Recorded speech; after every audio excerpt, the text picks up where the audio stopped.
শেষবার যখন ওর চোখের দিকে তাকিয়েছিলাম, একটা নীরব বিদায়ের সাক্ষাৎ। না গরম, না ঠান্ডা, ঠিক যেন আমার ভেতরের আবহাওয়ার মতো।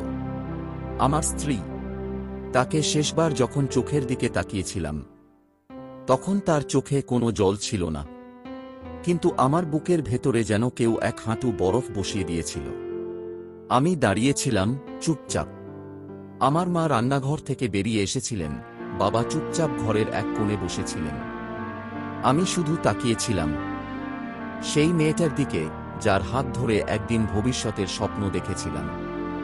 সে একে একে নিজের জিনিস গুছাচ্ছিল, আর আমার মেয়ের ছোট হাতটা ধরে রেখেছিল শক্ত করে, যেন আমি ছিনিয়ে নেব তাকে।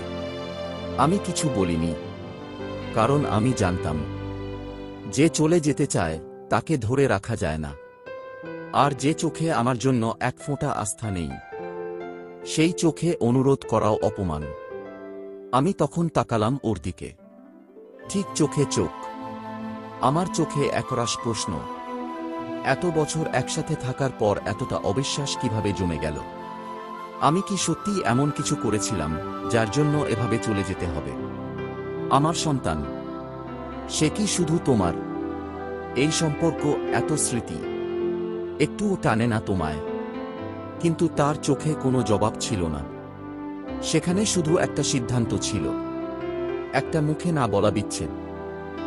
আমি জানি সে মুখে কিছু বলেনি, তবু সেই চাহনিটাই ছিল আমার জীবনের সবচেয়ে বড় সংলাপ। সব কথা, সব শেষ হয়ে যাওয়ার সাক্ষ্য।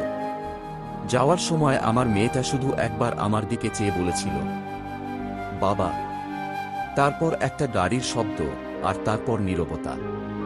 সেদিন থেকে প্রতিদিন সকালে ঘুম ভাঙলে আমি শুধু আয়নায় তাকাই, আর মনে করি, শেষবার যাকে চোখে চোখ রেখেছিলাম, সে কি কোনোদিন বুঝতে পারবে?